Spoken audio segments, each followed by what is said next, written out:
Olá, terceiro ano. No último vídeo a gente falou um pouco sobre o movimento, sobre o estilo do romantismo. E agora a gente vai entrar no outro movimento, a gente vai falar sobre o realismo. Enquanto o romantismo ele era uma reação à Revolução Francesa, não só a Revolução Francesa, mas o fato dos franceses terem conseguido vencer a Revolução, os revolucionários terem ganho e eles terem conseguido derrubar o antigo regime, né? O realismo ele vai ser uma reação ao contexto político em que a França vai se encontrar depois dessa vitória da Revolução e a questão da Revolução Industrial também. Então o realismo ele vai ter certa ligação com a Revolução Francesa e principalmente com a Revolução Industrial. Isso vai aparecer na questão dos temas. Enquanto lá no romantismo a gente tinha aquela temática que era voltada para a emoção e para a sensação, né, de vitória que eles estavam, aquela sensação de heroísmo que eles estavam depois de terem vencido, de terem derrubado o antigo regime, o realismo ele vai tentar trazer mais a questão, focar mais na questão dos conflitos que estavam sendo passados após a vitória da Revolução. Então, assim, os revolucionários derrubaram o antigo regime,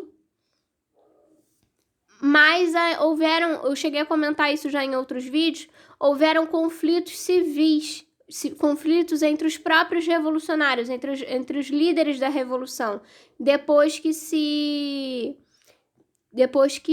a Revolução ganha, que a Revolução derruba o antigo regime. Vocês devem ter estudado já isso, talvez, ou ainda vão estudar isso melhor nas aulas de História, que houveram muita... A questão política da França ela ficou muito conturbada nesse período pós-Revolução Francesa. Então, os realistas eles vão focar mais nessa parte do conflito, especialmente em como que isso afeta os trabalhadores e as classes mais baixas da sociedade e as questões que vieram também com a Revolução Industrial. Por isso que o foco é tão forte nos trabalhadores, tanto os rurais quanto os da cidade. Então, eu até coloquei aqui no slide, a intenção, né, do realismo é abandonar a imaginação e a emoção que se tinha no romantismo e encarar a realidade. Na pintura, nós temos dois artistas importantes, que é o Jean-François Millet e o Gustave Courbet. Para começar, vamos falar um pouquinho sobre o Millet. Uma temática muito presente na obra do Millet são as paisagens mais puras e os trabalhadores rurais, principalmente. Mas o que é isso de paisagens puras? A paisagem aqui, a natureza, ela vai aparecer nas obras do realismo, mas não da mesma forma que aparecia, por exemplo, no Rococó. Lembra que no Rococó tinham aqueles jardins cheios de flores e as plantas sempre com muitas folhas, muito verde? Isso aqui não vai acontecer no realismo. Lá no Rococó, por exemplo, eu cheguei a mostrar um exemplo de uma pintura que a gente estudou muito daquele período, que chegou a aparecer em uma cena de Frozen, que a Anna passa em frente à pintura. Então, ele tinha lá no Rococó, a natureza ela tinha aquela função meio fantasiosa. Aqui não, aqui é realismo. Então, não vai ter nada que não for essencial, nada que for muito exagerado. Isso não vai aparecer nas pinturas do movimento realista. Por isso que eu até coloquei aqui, ó, o Millet, ele elimina tudo que for ornamento que não seja essencial. Então, tanto nas roupas, que vão ser mais simples, até porque as classes sociais que a gente está retratando aqui são classes sociais mais simples, as pessoas, né, são de classes sociais mais baixas. Então, as roupas vão ser mais simples, os prédios, se aparecerem em construções, né, se forem pinturas que acontecem em ambientes que as cenas são de ambientes fechados, vão ser mais simples também. E a natureza que aparece, a paisagem, ela é simplificada. A gente vai ver isso melhor no exemplo. A gente tem a questão da ênfase no desenho. Então, enquanto lá no romantismo a questão acadêmica, a questão do estudo do desenho não era mais tão valorizada porque eles estavam focados mais em transmitir a emoção. Aqui a questão do desenho que a gente tem lá no neoclassicismo, ela volta mais uma vez. É sempre isso, né? Eles abandonam algumas questões e trazem de volta outras. Então, por isso que eu falei, por exemplo, do contraste de luz e sombra que tinha no barroco, depois volta no neoclássico e volta no romantismo. E aqui ele é abandonado de novo. O contraste de luz e sombra também, mais uma vez, ele não vai aparecer. Ele vai ser abandonado outra vez. Mas a questão do desenho que a gente tinha no neoclássico, ela retoma.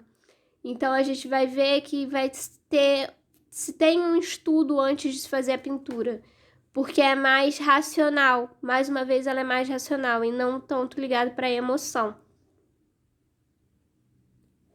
Mas isso tudo também sempre voltado para as classes sociais, para essas classes sociais mais baixas. É isso que é importante.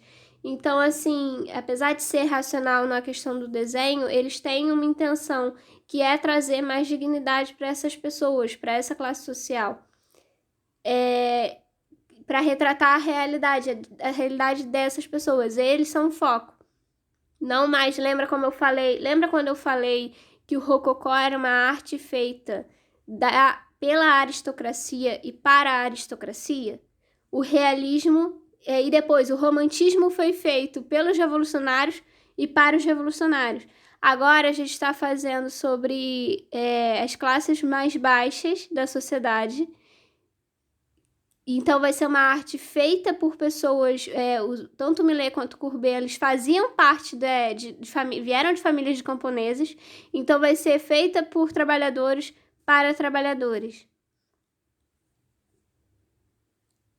A gente tem nesse exemplo de uma obra do Millet, como eu falei, a questão da cor, ela é muito presente, porque ela é chama bastante a nossa atenção. Porque enquanto a gente tinha aquele contraste de luz e sombra, isso é abandonado, tá vendo? Ele não aparece mais, porque o contraste da luz e da sombra, ele traz para transformar a pintura num espetáculo, para trazer drama para a pintura. E aqui eles não estão preocupados com isso, eles querem mostrar a realidade. Então, o drama, essa ideia de espetáculo da pintura, ela não é mais valorizada. Então, as cores são mais cruas. Então, a gente tem os tons são mais terrosos, tem uma cor ali nas roupas dos personagens da pintura, mas é muito pouco. As cores são mais neutras, assim. E como eu falei da paisagem mais pura, tá vendo? É uma paisagem também ao fundo. Tem a natureza, a gente consegue ver, mas é voltado para o trabalho rural. Então o foco não tá na paisagem. O foco tá no trabalho dessas pessoas, tá nesses personagens. Então, como eu falei, a gente consegue perceber claramente essa diferença que se tinha na pintura de natureza nas obras dos movimentos que a gente viu até aqui e nas que aparecem agora, na que aparece agora no realismo. É completamente diferente do que a gente já tinha visto até então. Então a gente percebe que não tem mais a questão das cores, não tem mais aquele contraste que a gente já viu de luz e sombra, não tem mais aquelas cores vivas do rococó também. As cores são mais neutras e mais fechadas, porque o foco é demonstrar a realidade das classes sociais mais baixas desse período. Outro artista também que é muito importante é o Courbet. O Courbet, a gente vai ter ele pintando, né, a vida cotidiana dessas classes populares.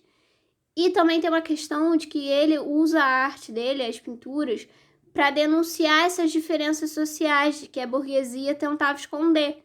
Então, ele vai usar não só para mostrar a realidade do trabalhador, mas também para colocar na tela, confrontando esses dois grupos. A gente vai ver em um exemplo, nesse daqui, a gente consegue ver que assim como o Millet, ele está retratando o cotidiano do trabalhador. Então a gente vê, né, a questão da natureza simplificada, das cores mais neutras, muito parecido com aquela obra do Millet que a gente viu. A gente consegue ver essas semelhanças. Esse daqui é do Courbet. Mas, principalmente, nessa obra aqui, a gente vai ver essa questão da denúncia das diferenças das classes sociais. Essa obra se chama O Ateliê do Pintor. Então, ele vai retratar 3 grupos aqui na tela. O primeiro tem ele mesmo, o próprio pintor, no centro da tela, acompanhado da verdade.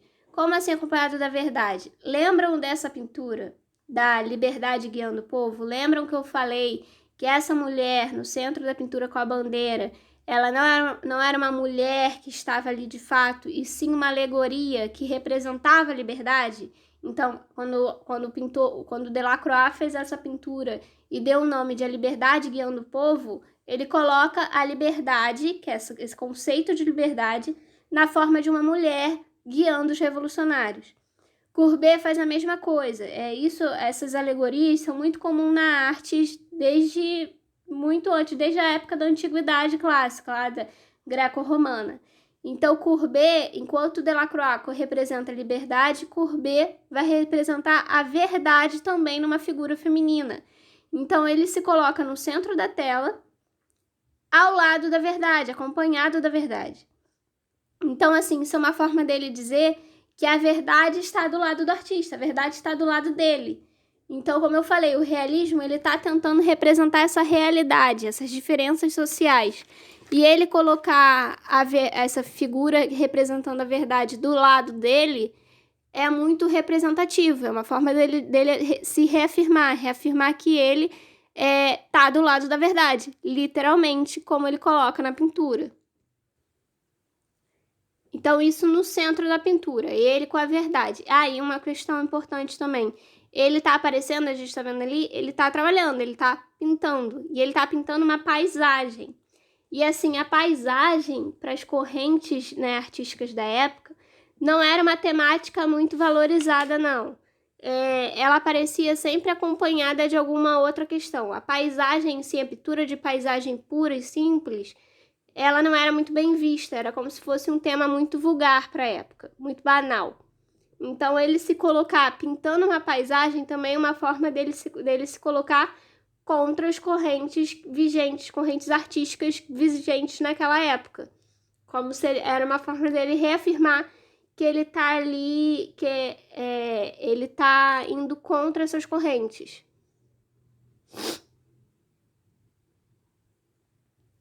E tem muito essa ligação também das raízes do artista. Como eu falei, tanto o Millet quanto o Courbet, eles são de famílias de mais pobres, famílias de camponeses, e Courbet, ele se coloca ali pintando uma paisagem, não é uma paisagem qualquer, é uma paisagem da sua terra natal.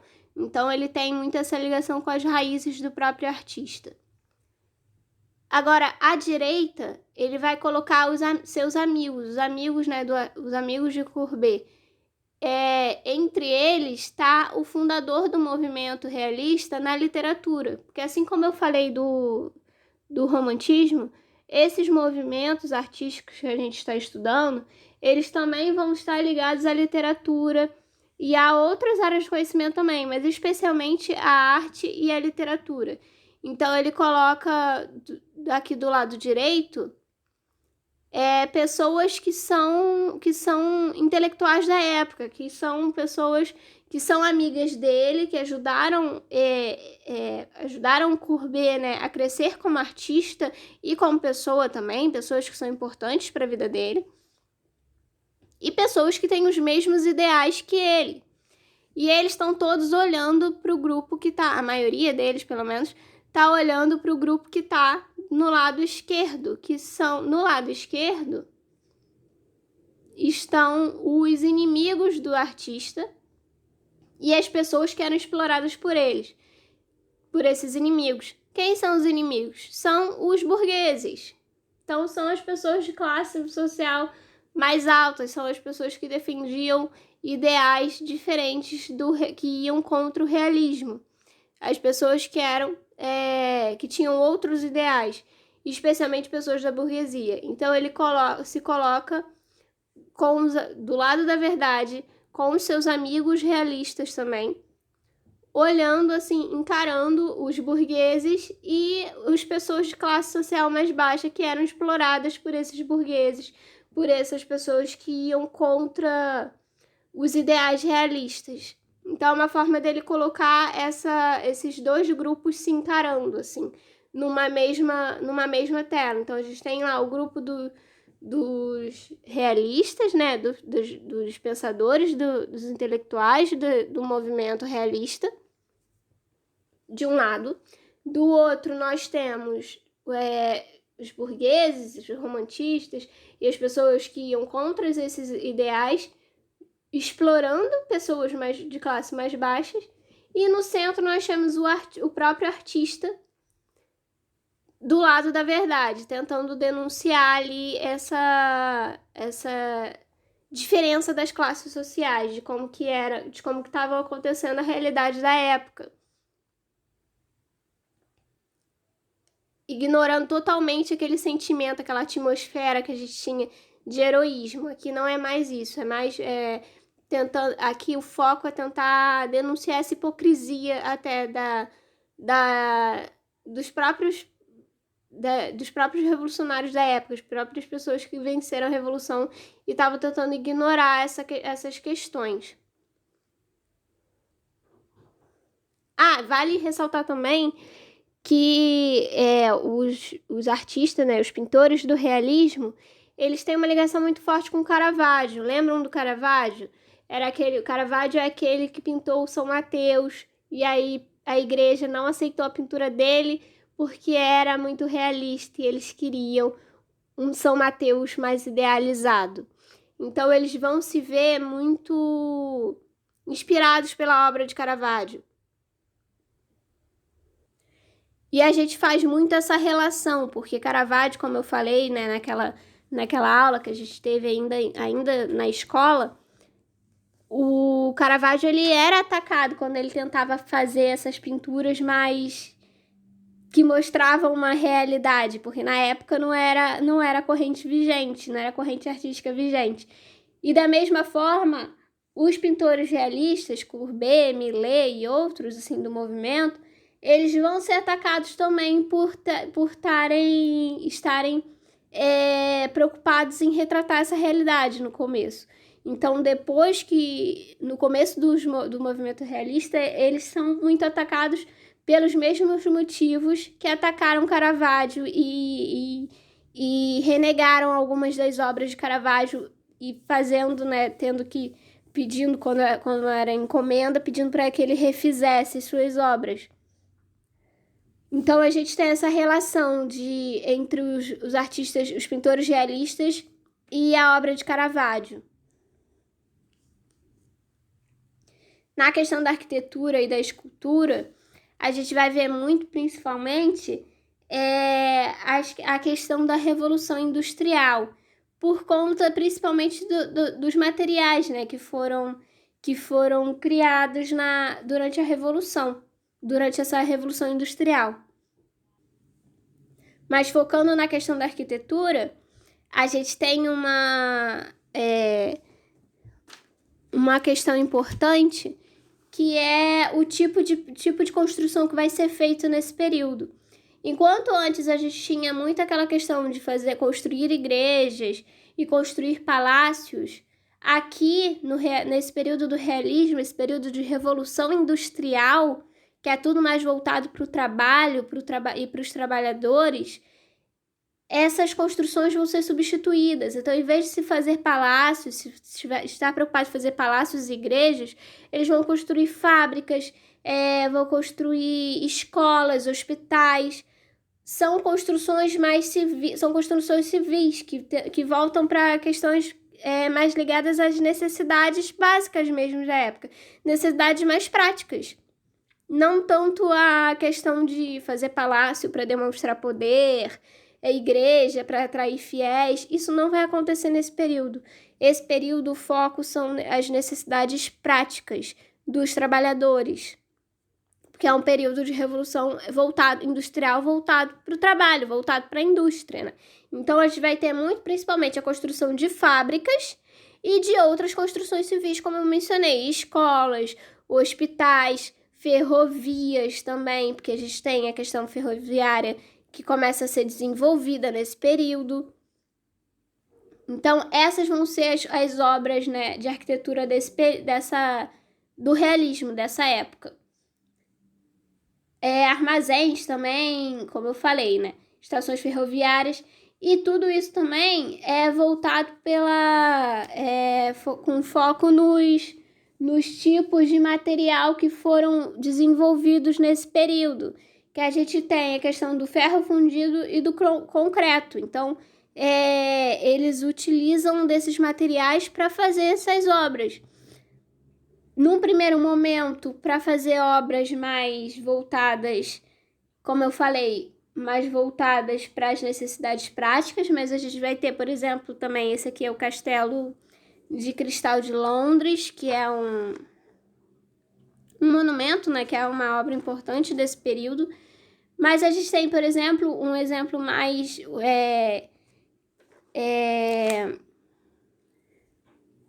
importante, não diria nem importante, mas um exemplo mais memorável de monumento desse período é a própria Torre Eiffel. A Torre Eiffel, né, que foi construída, é um monumento simbólico desse período, e ela foi uma construção assim muito importante na época, porque